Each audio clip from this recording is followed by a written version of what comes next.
सहस्रज्योती उजळू गाऊ अगाध तव महिमा देवा अगाध तव महिमा. सहस्रज्योती उजळू गाऊ अगाध तव महिमा देवा अगाध तव महिमा. ओवाळूया जय नारायण विष्णू परब्रह्मा जय जय विष्णू परब्रह्मा जय जय विष्णू परब्रह्मा.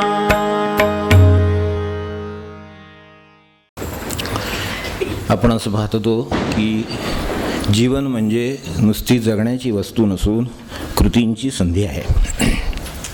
जीवन ही कृतींची संधी आहे. त्यात भगवंताची त्याचे सुद्धा साक्षात स्वरूप ही कृतीही असं आहे. त्यामुळं आपल्याला कृतीही हे समोर असल्याशिवाय पर्याय नाही. मग त्याचे सगळे मार्ग आपण गेल्या वेळेला पाहिले की कृती कशी असावी, काय करावं या दृष्टीने पाहत होतो. तो विषय की पूर्ण झाला नाही आणि आज आपल्याला पुढे फार जाताही येत नाही, कारण आपल्यासमोर लक्ष्मी प्रसन्न व्हावी अशी इच्छा उभी आहे. तिला आपल्याला काही अनादर करायचं नाही, त्यामुळे आज काही आपला वेळ घेणार नाही. त्याच्यासाठी पुढच्या वेळेला त्याचा विचार करू. पण कृतींची संधी आहे हे ज्याला सकाळी उजाडल्याबरोबर लक्षात येतं तो मनुष्य भाग्यवान आहे असं समजतं. मला आज उजाडल्यावर कृतींची संधी मिळालेली आहे. मी जागा झालेलो आहे, ऐकू येत आहे, उठायला येतं, पायात सगळे ठीक आहे, हातपाय आहेत, हालतायत. कराग्रे वसते लक्ष्मी, तीच कराग्रे वसते लक्ष्मी, करामध्ये सरस्वती म्हणतो ना आपण. करमुले तू गोविंद म्हणून लक्षात ठेवावं म्हणजे झालं त्यातलं. तेव्हा त्याच्या सगळ्याच्या मुळाशी भगवंत आहे. मग व्यवस्थित काय करावं याचं ज्ञान देणारी सरस्वतीमध्ये आहे, म्हणून ती विद्येची आहे, ती मध्ये आहे. आणि शेवटी जी कृती आहे तिच्यासाठी मग त्याच्या रूपाने जो प्रसाद मिळतो ती लक्ष्मी आहे. हा क्रम जर लक्षात असेल तर लक्ष्मी लक्ष्मी करून स्मरण करत बसायचं काही कारण नाही. म्हणजे ग्रहलक्ष्मीला नमस्कार असू द्या, पण बाकीच्या जे लक्ष्मी म्हणून जी उपासना करतात त्या उपासनेचं म्हणजे पैशाच्या मागे पळण्याचं माणसाला काही कारण नाही. माणसाच्या कृतीच्या मागे पैसा पळाला पाहिजे तर लक्ष्मीची उपासना झाली बरोबर, तर गोविंद, मग सरस्वती आणि मग लक्ष्मी, मग ते कृती येईल.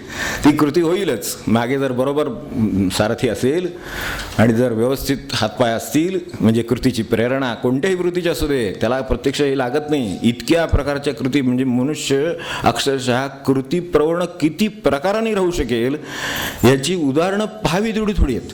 म्हणजे बसल्या जागी मनुष्य कृतीप्रवण असतो, राहू शकतो, त्याच्यासाठी फिरावं लागत नाही.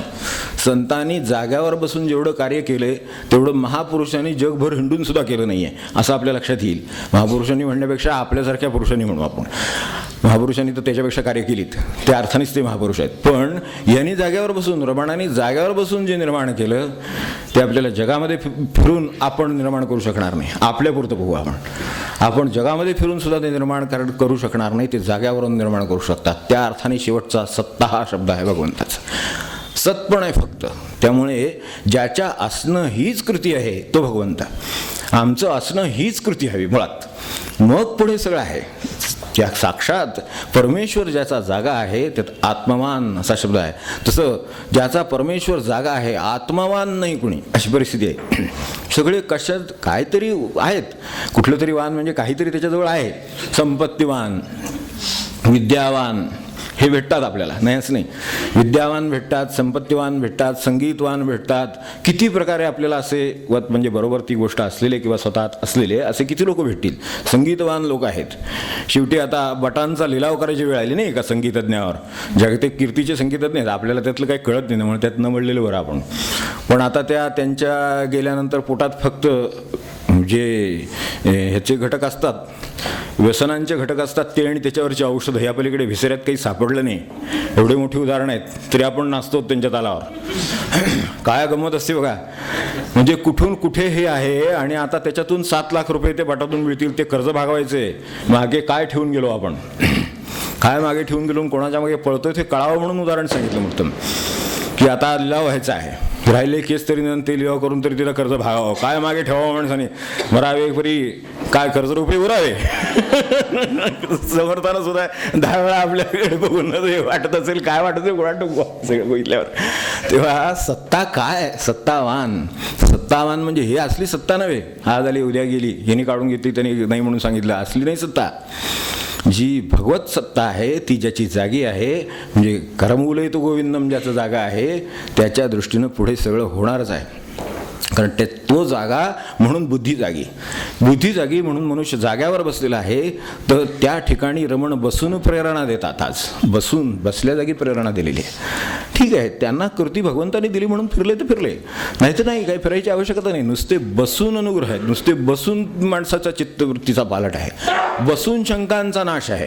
सहवासात बसले आणि शंका विसरून गेल्या, हे रमणांचे सुद्धा आपल्याला पाहायला मिळेल. समोर रमण बसले, मला त्यांचं ते ह्याच्यावरनं वाटलं का, तर इतकं सांगावं लागतं किंवा आपल्याला इतकं बोलावं लागतं, इतकं सांगतो आपण, अर्थ समजून घेतो, तेव्हा कुठेतरी आपल्याचं थोडंसं निरसन होतं. आपण व्यवहारामध्ये, आपण शिक्षणात पाहतो, ते शिकवतात, ते काय पुस्तकात दिलेलं नसतं का, परिस्थिती ते शिकवावं लागतं. याच्यावरनं आपली कल्पना येईल. सत्तेची कल्पना काय आहे ती मला सांगायची की एक शिक्षण विषय घ्या, तर पुस्तकात लिहिलेलं आहे ना, आता आणखीन कशासाठी शाळा आणि कॉलेजेस पाहिजेत, तर ते शिकवावं लागतं. मग तर तिचे जे लिहिलेले तेच ते सांगतात ना, का त्याच्या व्यतिरिक्त अभ्यासक्रमाव्यतिरिक्त शिकवणारे काही आहे का, काही नाही, हे शिकू नयेच. उलटं अभ्यासक्रमाव्यतिरिक्त बाहेर शिकण्याची सोय आहे, त्यामुळे काही वेगळं ते शिकवायला नको.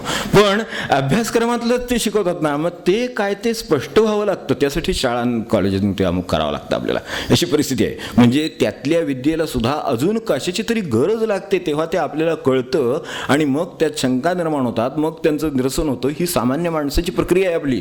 ही आपली अवस्था अशी झालेली आहे की ते सुद्धा आम्हाला इतकं घासून पुसून घ्यावं लागतं, तेव्हा आमचं कुठेतरी आम्ही त्या मेरिटनं नमकं त्याच्या जवळपास येणार. ही आपली अवस्था आहे. ते बसल्या जागी जे महापंडित आहेत ते भेटायला आल्यानंतर आपल्याला माहिती आहे, मागे एकदा बोललो होतो गोष्ट तपशिलामध्ये, तर भेटायला आल्यानंतर समोर बसले येऊन नुसते ते येतच होते, तेव्हाच एक शंका कमी होत गेली आणि समोर बसल्यावर म्हणले मला काही आता विचारायचं नाही. याला सत्पण म्हणायचं की ज्याच्या अस्तित्वाने कामं घडतात. आपल्याकडे साध्या भाषेमध्ये ज्या वेळेला वर्गामध्ये सर येतात त्यावेळेला, म्हणजे आता येतात आणि त्याप्रमाणे तसं होतं का नाही हे मला काय माहिती नाही, पण ते आले की वर्गात शांतता पसरते. की ते नुसत्या येण्याने, काय हेडमास्टर असतील, काय प्रिन्सिपॉल असतील, एक राऊंड असतो नुसता फक्त की कॉलेजच्या ह्याच्यामधून कॉरिडॉरमधून ते जातात त्यावेळेला काय जो दंगा असतो तो तेवढ्यापुरता तरी काहींना पण शांत होतो. ती सत्ता आहे, त्याच्यामागे काहीतरी सत्पण आहे, काहीतरी खरेपण आहे, काहीतरी उच्चाधिकार आहे, त्याच्या पोटी तिथे शांतता निर्माण होते. हा आपला व्यवहारात होतं. व्यवहारात नुसत्या असण्याने काय होतं त्याचं हे आपल्या अगदी साधं आपल्यातलं व्यवहारातलं उदाहरण आहे. घरामध्ये आजोबा आहेत, घरामध्ये वडील आहेत, घरामध्ये काका आहेत, कोणीतरी मनुष्य आहे, आदर आहे, असं आहे, तर असण्याने काही होतं. त्या माणसाला योग्य बुद्धी होते, तो विचार करून वागतो, तो विवेकाने वागतो, अमकं होतं तुमकं होतं, तो काही सांगत नाही, ते स्वतः काही सांगत नाहीत, पण ते असण्याने काहीतरी होतं. असण्याने एखाद्या माणसाच्या आपल्याला धीर येतो की नाही. आपण व्यवहाराने विचार करा, ते घरात आहेत, आता काय काळजीचं कारण नाही, आता त्यांनी काय केलं नक्की म्हणून तुमची काळजी दूर झाली, ते आहेत एवढ्यानेच. आज महाराज आहेत, हे एका भावनेनं आज लाखो माणसं जगू शकतात आपापलं जीवन उत्तम तऱ्हेने. कुणीही, आपण त्याला स्वामी म्हणा, आपण त्याला महाराज म्हणा, काय आपलं जिथे कुठे श्रद्धास्थान असेल, जिथे कुठे सत्पुरुष असेल, तो आहे एवढ्या ह्याच्यावर आपण जोराने सगळी लढाई लढतोय जगण्याची. म्हणजे ही सत्पण आहे त्यातलं, तर ते असावं म्हणून ते मूले तू गोविंदम, त्यातले मुळात ते आहे. तर ते तिथे असलं तर ते मग जागं राहतं, मग बुद्धी योग्य राहते, मग तिच्या साह्याने होणारे बसल्या जागी काम करतात. मी अनेक वेळेला म्हटलं की म्हातारी माणसं आहेत, मी बघितले अनेक वेळेला जागावरून हलवू शकत नाहीत. खूप वेळा असं होतं की गतार एखादं म्हातारं मनुष्य असतं, आठवर पडू नये, त्याचं करावं लागतं. त्याला उचलून धरून काय ते त्याच्या व्यवहारासाठी न्यायला लागेल, जेवायला न्यायला लागेल, यायला न्यायला लागेल, व्यवहाराला न्यायला लागेल, असं करावं लागतं. पण ते बसल्या जागी सांगतं की दार वाजते, बराच वेळ झाला, बसून सांगतात सुरू आहे, कार्य सुरू आहे, इकडं जागा आहे, त्यामुळे तिकडे दारावर लक्ष आहे, कडी वाजली हे कळतं, बसल्या जागी उठून जात नाहीत, काही नाही. म्हणजे जिची सगळी इंद्रिय व्यवस्थित आहेत, सून आहे किंवा मुलगा आहे, ते काम करतायत घरामध्ये, तर त्यांच्यापेक्षा ह्यांची कार्यशक्ती अधिक उत्तम आहे. त्यांना तिथलं बसून इथे त्यांना स्वतःला काय करता येते काय नाही, ते करतायत का काही नाही, पण ते सांगतात दूध जाते बहुतेक आता ते दूध कुठं हे कुठं बसल्या जागी होतं ना, काम करता येतं ना. मग हे जर आपल्याला व्यवहारात करता येतं तर भगवंताला काय करता येत असेल. म्हणून तो सत्तावान खऱ्या अर्थाने सत्कृते सत्ता असं जे म्हटले ती आहे. ती जागी होणं, मग आपल्यामध्ये काय जागा होणं, तर आपल्यातलं भगवत स्वरूप जागं असणं. ते जागं असलं की प्रकाश असतो. प्रकाशात माणसाला दिसतं. तसं कृती करायला जो प्रकाश लागतो तो गोविंद जागा असला, भगवंत जागा असला, विष्णू जागा असला म्हणजे कृती बरोबर होतात. नाही तर बाहेर बघून मनुष्य कृती करतो, आत बघून कृती नाही करीत. ही अडचण आहे याची. आत बघून कृती होत नाही. आतला भगवंत काय म्हणतोय ते बघून कोण वागत नाही. म्हणून तिकडे महाराजांना काय वाटेल हे बघून वागायचे अशी पद्धत जी घालून दिली, जी गुरुला काय वाटेल हे विचार करून वागायची पद्धत घालून दिली, जी शास्त्रांना काय वाटेल म्हणून वागायची पद्धत घालून दिली, ती ही वेगवेगळ्या प्रकारे भगवंत काय म्हणेल ते बघून वागायची बुद्धी दिली. मी बोलतोय, मी वागतोय, मी जातोय, येतोय, हे त्यांना बरोबर आहे का नाही मला तेवढं पाहिजे बस. बाकी ते काय असेल ते समुद्रातून टाकायचे असते. माझ्या दृष्टीने काय नाही. काय रामकृष्ण नाव आहे ते मी करतोय की नाही हे विवेकानंदांना काळजी आहे. काय मी करतोय ते महाराजांना पसंत आहे की नाही ब्रह्मानंदांना काळजी आहे. शरीराचे कष्ट ते कोणी विचार केला त्याचा, त्याच्याने विचार केलेला कधी. म्हणून त्यांची नावं शिल्लक आहे. आपलं नाव ते दुसऱ्या पिढीला नाही सांगता येणार संबंध अशी अवस्था आहे तिसऱ्या पिढीला, हो की नाही. आपण बघतो किती फरक आहे. तो भगवंत जागा आहे त्यातला. म्हणून ती सत्ता जागी असणे असे म्हणजे सत्पण नुसतं असणे पण हा गुण आहे त्याच्यातला की तो आहेच अखंड कायम असं असणे पण जे आहे ती सत्ता आहे त्यातली. तेव्हा जीवन म्हणजे आपल्याला काय होतं की जगण्याची तर आहेच हो, पण कृतींची संधी आहे हो. आणि कृतींची संधी आहे तिच्या मागं इतकं सगळं आहे. कृतीला सुरुवात कृतज्ञतेला सुरुवात आहे खरी. म्हणजे काय काय मिळाल. आज सकाळी उठलो, मला ऐकू येते, आता ऐकू येण्याची जबाबदारी आली माझ्यावर. काय ऐकायचं ती जबाबदारी आली. विचार करतोय, कशाचा विचार करावा त्याची जबाबदारी आली. कशाची जाणीव ठेवावी, जाणीव जागृत आहे ना. मग मला जाणीव जागृत आहे तर मला जाणीवेला धरून काम करायला पाहिजे. मला आज उठल्यावर दिसत नाहीसं झालेलं नाही आहे, होतं. आपण पहा एखाद्या दिवशी उठल्यावर माणसाला दिसत नाहीसं होतं आणि त्याच्या आयुष्यात अंधार पसरतो. ह्या घटना काही काल्पनिक नव्हेत, घडलेल्या घटना आहेत. मग आज मी डोळे उघडले, मला जर दिसतंय तर काय पाहायचं हा मला भगवंताला विचारून ठरवलं पाहिजे. भगवंता हे पाहू का, तर काय चुकेल माणूस मला सांगा. विद्यार्थ्याच्या कर्मात चुकेल का, गृहिणीच्या कर्मात चुकेल का, पुढे जे सत्कृते सत्ता ते जे पुढे सगळं आहे ते कसं चुकेल. कारण मुळातच आधी डोळे उघडल्याबरोबर डोळ्याबद्दल कृतज्ञता आहे, कान ऐकू येतंय म्हटल्यावर कानाबद्दल कृतज्ञता आहे. ही जर असेल तर ती आणि ज्याच्यामुळं हे झालं त्याची जाणीव, त्यालाच कृतज्ञता म्हणतात. की ते तिथून ऑफ केलेलं नाहीये म्हणून चालू आहे, एवढं लक्षात असलं तरी खूप चालेल. जिथून ऑफ व्हायचं तिथून ऑफ झालं म्हणजे काय होतं ते कळतं आपल्याला. त्यातला एखादा पार्ट, एखादं इंद्रिय, एखादं तंतू, एखादं काही किरकोळ ते जरी तिथून जर समजा ते हालत नाही सो झालं तर काय नाही बाहेर करता. डोळे नाही उघडत, मी नाही उघडत, दिसत नाही म्हणजे नाही दिसत म्हणतात. काही आम्ही करू शकत नाही, उपचार नाही ह्याच्यावर, तुम्ही काय करायचं तुमच्या पद्धतीनं करा. असं का म्हणावं लागतं किंवा असा वाट्याला आलेला आपण का पाहतो. तर ह्याचं कारण आतल्या ह्याच्यासाठी तरी निदान आत बघावं की आत तो जागा आहे म्हणून हे सगळं जागा आहे. मग आता त्याच्या प्रकाशात मला कोणत्या कृती योग्य वाटतात. आकृती जी दिलेली आहे त्यात कृती आहे हो. आकृतीमध्ये कृती नाही का, त्यामुळे ती कृतीचाच विसर पडलेला असतो. मनुष्य दिवाण दिवस घालवतो.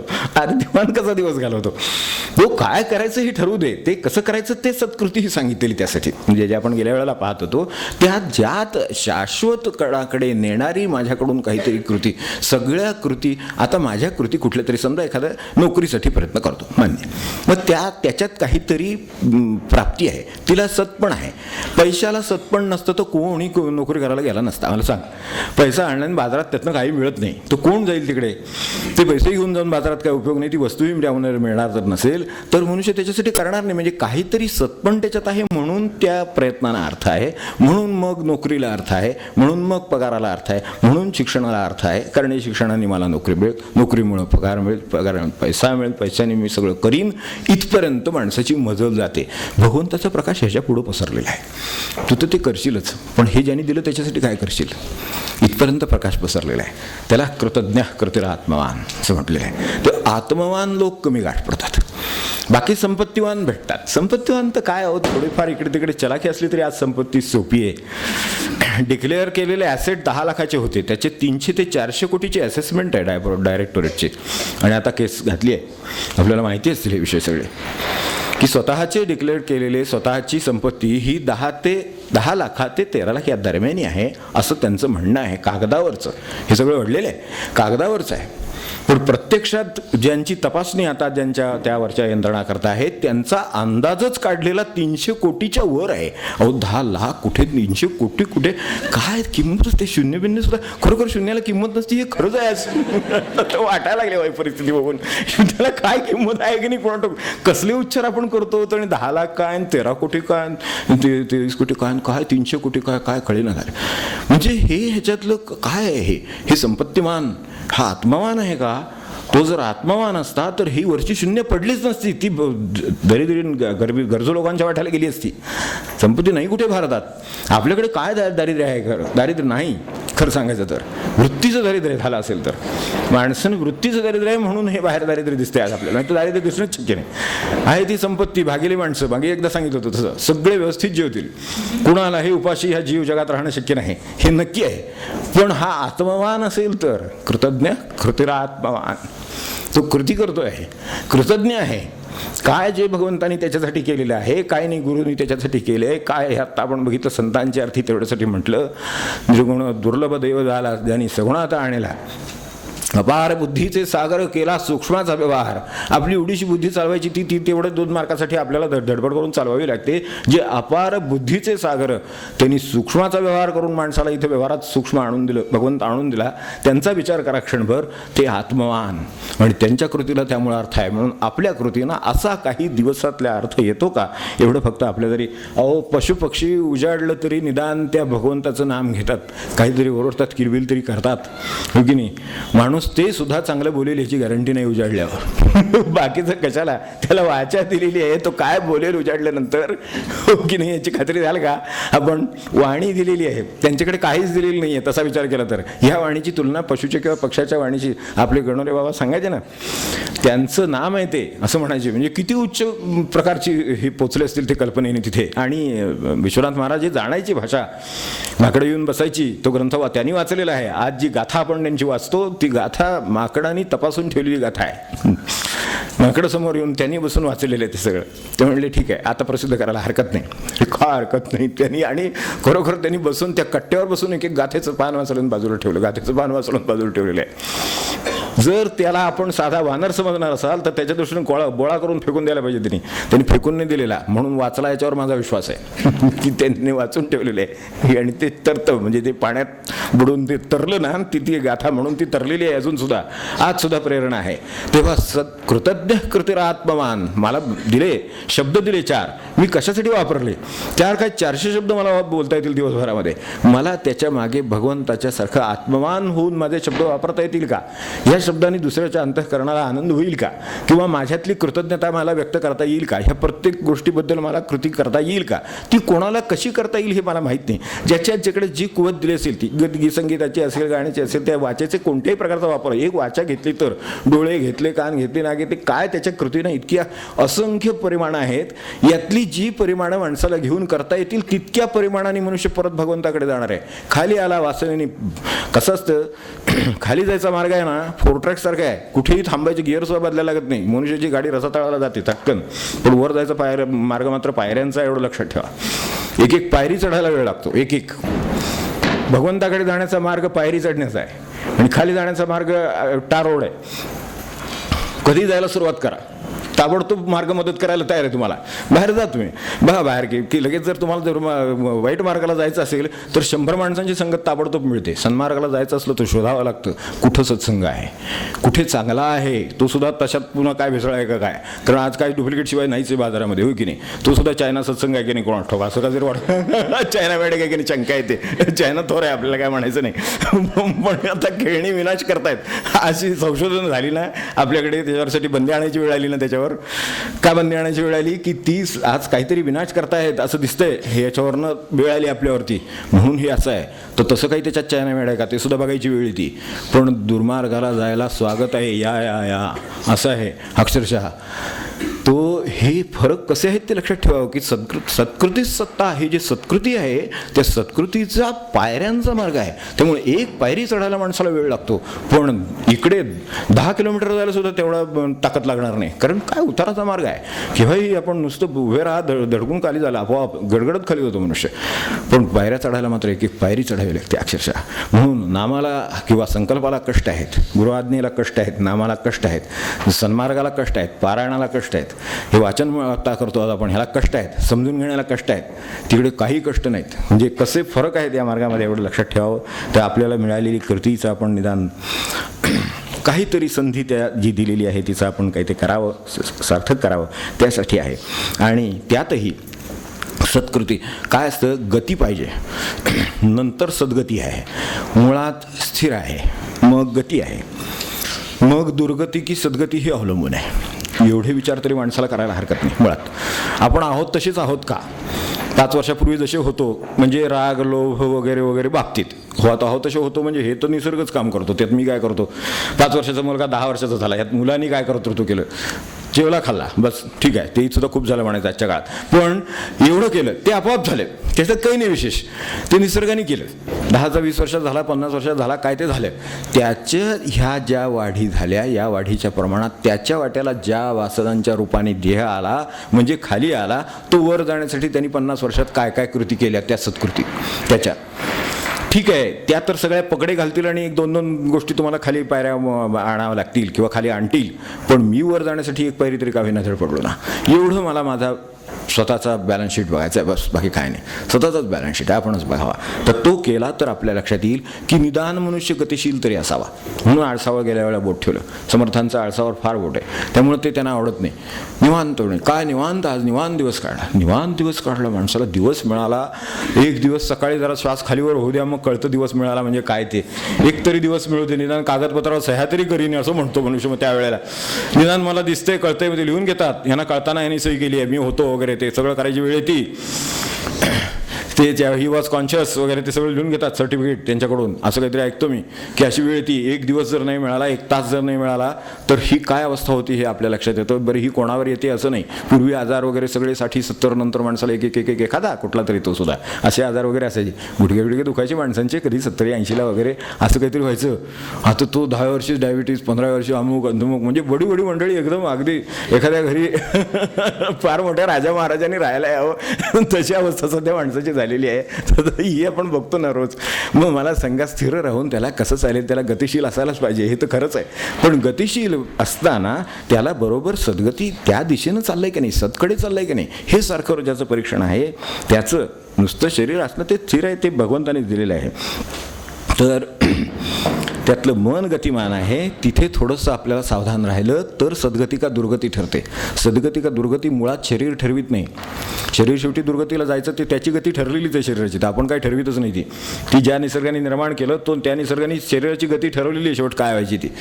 प्रश्न मन आहे, त्याची गती कोणती आहे, ती इकडे का तिकडे, हे त्याच्यावर अवलंबून आहे सगळं. त्यामुळे त्याचा अभ्यास कुठल्या अभ्यासक्रमात समाविष्टच नाही. म्हणून मनुष्य 50 वर्षाचा झाला तरी त्याचा तो लोभ आहे तसा आहे, त्याचा राग आहे तसा आहे, सगळं आहे तसं आहे. मग काय उपयोग आहे त्याचा? मला सांगा, बाकीचा सगळा 50-60 वर्षात झाला त्याचा काय उपयोग आहे? काय 5-25 वर्षाचा झाला त्याचा काय उपयोग आहे? ते कशात आहे? ते त्याच्या त्या मनाच्या आहेत. त्यामुळे मनाच्या गतीचा विचार कोणी केला? श्लोक सगळे मनाला का सांगितले? हरेक श्लोक मनाचा मंत्र हा का झाला? तो कोणी अभ्यास केला? त्याच्यात त्याला मनाची स्वरूप सापडेल आणि मग तो बरोबर त्याची गती काय करायची ते. साधं आपल्याकडे जे अवतार मागे पण गेल्या वेळेला बोललो होतो तसं कासवाचा नुसतं काय आपल्या माशाचं कासव होणं सुद्धा सद्गती आहे.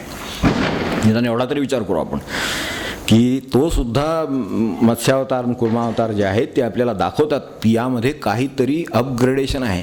तर माझ्या 5 वर्षानंतर 10 वर्ष 20 वर्ष 30 वर्ष 40 वर्ष काय असेल ते, whether I am upgraded by mind, when I am upgraded towards God, कुठेतरी परमेश्वराकडे मी जिथे मला जायचं आहे ते त्या दृष्टीने मी अपग्रेड झालो का, याचा आढावा हा खरा आपला आढावा आहे. बाकीचं काय जमा केले आहेत ते किती काळ आहे आणि किती राहील हे काही सांगता येत नाही. तर त्यामुळं या मीपणाने मनुष्य दुर्गतीला जातो आणि तोच मीपणा सोडून मनुष्य सद्गतीला जातो. एवढं कृतीच्या मागे जरी लक्षात ठेवलं तरी सुद्धा प्रेरणेने मनुष्य करू शकेल. आपल्याला आज वेळ नाही, आपल्यासमोर लक्ष्मीपूजन आहे. लक्ष्मी यात सुद्धा भगवंताला साक्षात लक्ष्मीही म्हटलेलं आहे. ते सुद्धा त्याचंच नाव आहे. पण त्याच्याबरोबरीनं त्याच्यात इतकी नावं आहेत की लक्ष्मीचा माणसाला क्षणभर विसर पडावा इतकी नावं आहेत. कारण तिचं आधी मुळात ती जे लक्ष्मी आहे म्हणजे जी श्री संपत्ती काय आपण त्याला म्हणतात आहे. आज लक्ष्मीपूजन म्हणजे माझ्या दृष्टीनं फक्त एक पैसा हो की नाही आणि सोनं. ह्याच्या व्यतिरिक्त लक्ष्मी म्हणून कशाचं पूजन करतात मला माहिती नाही. पण समोर साधारण येणाऱ्या गोष्टी दोन ह्या हो की नाही. ते सुद्धा पूजन करताना अलीकडे सावध राहावं लागतं. ते आणि त्याच्या पुढचंच दुर्गतीला काय गेलेलं आहे आता ते आपल्यालाच असून सांभाळायची वेळ येते हो की नाही. दुसऱ्याचं कोणी सांभाळायला दिलं तर माणसाला कष्ट पडले हे समजू शकतो मी. पण स्वतःला सांभाळायला सुद्धा आता इकडे कष्ट घ्यावे लागतात अशी अवस्था आहे. आणि त्यातून वाचला तर नशीब म्हणायचं अशी अवस्था आहे. तर ह्याच्यात काय दिसतं माणसाला जास्तीत जास्त तर पैसा. लक्ष्मी म्हणजे पैसा अशी एक समजूत झालेली आहे आपली. लक्ष्मी म्हणजे पैसा नव्हे. लक्ष्मी म्हणजे धनधान्य म्हणजे सुद्धा लक्ष्मीच. बाकी किती गोष्टी आहेत. हा निसर्ग ही लक्ष्मीच. काय लक्ष्मी म्हणजे आपली कल्पना आहे. भगवंताचं सगळं ही लक्ष्मी आहे. त्याची जाणीव ज्याला आहे. पैसा खाल उपयोगी पडेल राहील एक दिवस पैशावर एक दिवस पाण्यावर राहील मनुष्य पण एक दिवस पैशावर राहून दाखवा. ज्याचं आपल्याला वाटतं ज्याचं आपण पूजन करतो त्याच वेळेला ह्या सगळ्या पूजनाची जाणीव ठेवा की लक्ष्मी किती व्यापक आहे. धनधान्य म्हणून जे काय सगळं आहे त्यात औषध आहे धान्य आहे उत्पादनं आहेत सृष्टी आहे ज्ञान आहे श्रम आहेत. मग आपण म्हणायचं श्रमलक्ष्मी ज्ञानलक्ष्मी सगळं म्हणायची वेळ येते. मग ती आहेतच मुळात. ज्ञानाची पूजा ही लक्ष्मीचीच पूजा आहे. आपल्या दृष्टीनं ज्ञानपूजा लक्ष्मीपूजा आहे. श्रमपूजा लक्ष्मीपूजा आहे. अन्नधान्य पूजा ही लक्ष्मीचीच पूजा आहे. ते सगळं मिळून ती श्री आहे म्हणून त्याला श्री म्हटलेलं आहे. पण श्री पते श्रीमताम वराहा म्हणलेलं आहे. परत इतकी नामं ह्या विष्णू सहस्रनामात त्या लक्ष्मीच्या बरोबरीनं श्रीच्या बरोबरीनं. आणि तेच जर आपण जपलं तर माणूस दुरावतो संबंध दुरावतो आदर दुरावतो सगळं दुरावतं बाकीचं. आणि एकटा पडतो मनुष्य. त्या पैसानं तो एकटा माणूस. बसा काय करायचं ते उभेला. फार तर नोट जाळली तर थोडा हाताला गरम लागलं तर ह्याच्या पलीकडे काय होण्याची शक्यता नाही दुसरी जाऊ नकाच. पण त्याच्यातनं काय निर्माण आहे जास्तीत जास्त हे आहे. माणसाचा हात पाठीवरनं फिरला तर माणसाला ऊब आली. माणसाच्या हाताने पाणी दिलं तर मनुष्य जगेल. तेव्हा हे त्या ज्ञानाने निर्माण होतं. हे त्या बाकीच्या श्रमाने निर्माण होतं. हे अन्नधान्याने निर्माण होतं. हे पाण्याने निर्माण होतं. ती सगळी लक्ष्मी आहे. आणि तिचा पती म्हणजे तिचा स्वामी कोण असेल तर तो नारायण आहे तो विष्णू आहे असं म्हटलेलं आहे. त्यामुळे आपण त्याची जाणीव ठेवूया. लक्ष्मीपूजन आपल्याला जे करायचं याच्यातलं ते करा. ते सगळी लक्ष्मीपूजनच आहे. तेव्हा श्रीपते श्रीमतांबरा श्रीनिवासहा श्रीवासहा सगळ्या बाजूनी सगळ्या त्या लक्ष्मीवरचा अंकुश तिथेच आपल्याला दिसेल की ते जे आहे ते काम करते म्हणूनच त्याच्यावर लक्ष ठेवायची गरज आहे. जे काम करत नाही त्याच्यावर काही लक्ष ठेवायला लागत नाही. ऑफिसमध्ये लागतं. जो काम करत नाही त्याच्यावर काही लक्ष ठेवायची गरज करतच नाही. त्याच्यावर काय लक्ष ठेवायचे. जो काम करतोय तो कदाचित काहीतरी चुकीचं करण्याची शक्यता आहे. लक्ष ठेवायचं पाहिजे त्याच्याबरोबर. आणि ह्या तो पैसा तर फार चुकीची कामं करू शकतो म्हणून त्याच्यावर जास्त लक्ष ठेवावं लागतं असं आहे. म्हणून त्याच्या बाबतीत आपल्याला विष्णू सहस्रनामामध्ये कुठेही दिसणाऱ्या एवढी श्रीवरती स्वामित्व असलेली भगवंताची नामं दिसतात.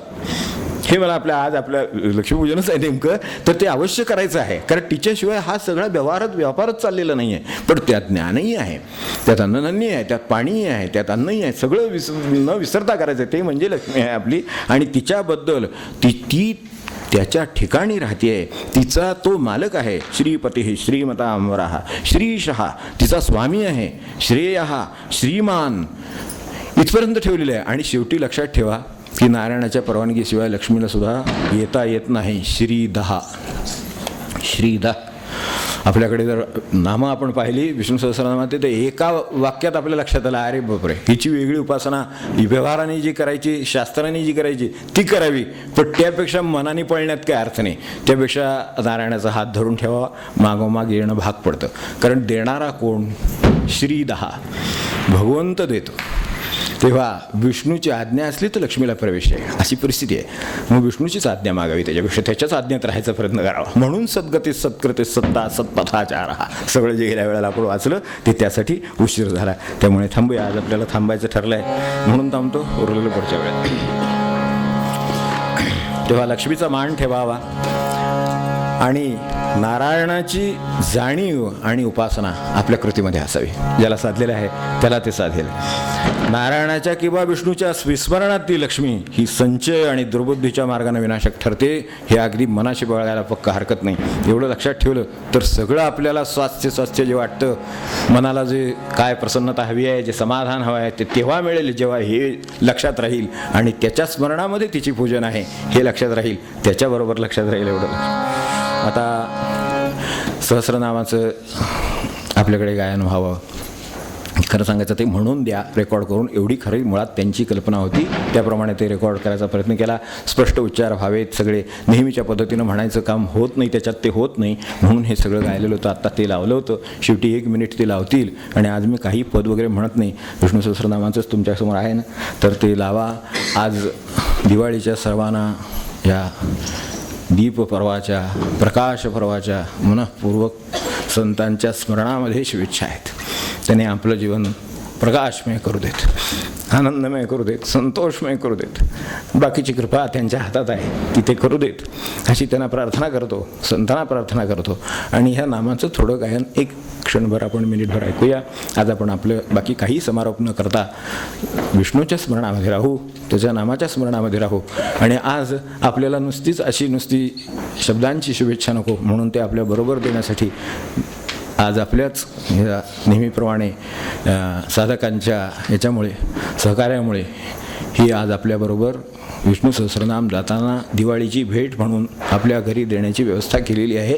आपण जाताना आनंदाने इथे येऊन तेवढं घेऊन जावं अशी आपल्याला प्रार्थना आहे.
जानकी जीवन स्मरण जय जय राम।